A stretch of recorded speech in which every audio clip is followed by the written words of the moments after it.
I did see the movie. I saw it at home before I decided to take this on. I'm the president of the NAACP here in Providence, and I saw the movie with sadness. I mean, because I guess I come from the generation before the hip hop generation. I mean, when I was coming up, the rappers were rappers named The Last Poets, Mickey Giovanni, Sonia Sanchez, Gil Scott-Heron. I mean, and then the people that were talking about, liberation with the Panthers, and I was in high school, and those were our video stars. We didn't have video, so I mean, I think it's unfair in a way to compare, because if we had been exposed to that in video form, Lord knows where we might have gone. We might have went crazy than we were at the time. But I agree with everybody that has commented. I mean, you guys are some extraordinary people.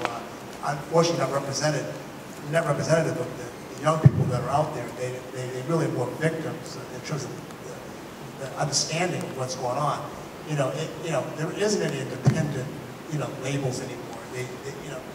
Before nobody paid attention. Now everybody's paying attention for the money. So everybody's compromised, and so you get what you get, which is not anything that I think anybody really is proud of, but they slow it down with it, because it's what's out here. So you're going to be with whatever is out here. Same way we were. It's just that the shift has been so dramatic. If you say the shift has been dramatic, I guess in the last 20 years.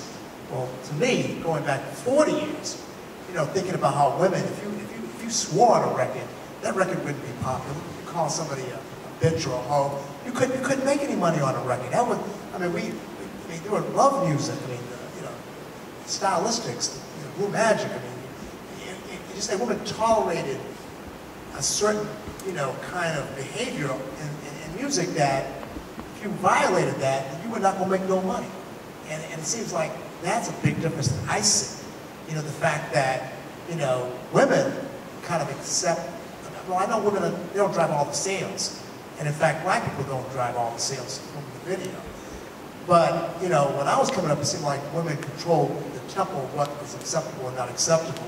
I mean, if you were swearing and acting a fool or whatever, you were not cool at all among women. I mean, you were out. Now, you can say anything, look any kind of way, and it's acceptable. So, I don't know, I'm not putting it all on women. Of course, it's not on anybody. But it just seems like we're in a trajectory down in terms of the culture, in terms of people, and I'm here to try to help, to try to say, what can I do? I'm from the 60s. I went to high school in the 60s, and then I went to college and grad school in the 70s, came of age, and I'm from the hood. I'm from Boston, I'm from the South End, so nobody can tell me in a video about keeping it real or keeping it in the hood. My 6 best friends, 5 of them are dead. You can't tell me nothing about the hood. I wear a suit every day. You can't tell me anything about the hood, nothing. I can tell you a few things about the hood with my suit on that will blow your mind. I'll take you down to Columbus Avenue in Boston and give you a real education about the hood. All right? So that's the other thing. People have this idea of what's down and what's the hood.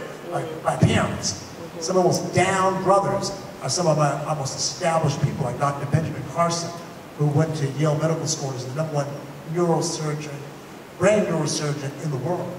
He grew up in public housing in Detroit. You're not going to tell him about the hood being down, and he's as respectable as any person in the world, bar none. So, I don't know. We got a long way to go. I mean, you folks obviously get it, but, what do we do for the people that are outside that really are victims? I mean, even if they were here, they wouldn't even know what was going on. They wouldn't even understand this conversation. They wouldn't even know if you're talking about them or talking with them. I don't know where to begin. I'm frustrated. Well, I